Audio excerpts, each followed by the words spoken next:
A lot of people are really concerned about the noise that an air vest makes when it's going off. And we've talked a ton previously about the fact that most horses don't react or spook at the noise because it's just so fast.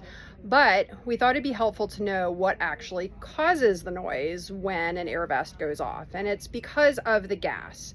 So each canister is going to have a nozzle or a neck, and the lid is what gets punctured when the air vest goes off.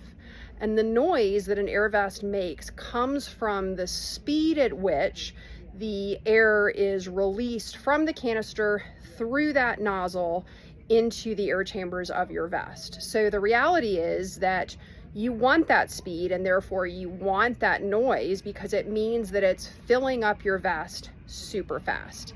While humans probably can't detect a difference, the less gas, smaller the canister, the quieter the noise will be. But that, of course, is relative. And again, you probably won't really notice a difference to the human ear.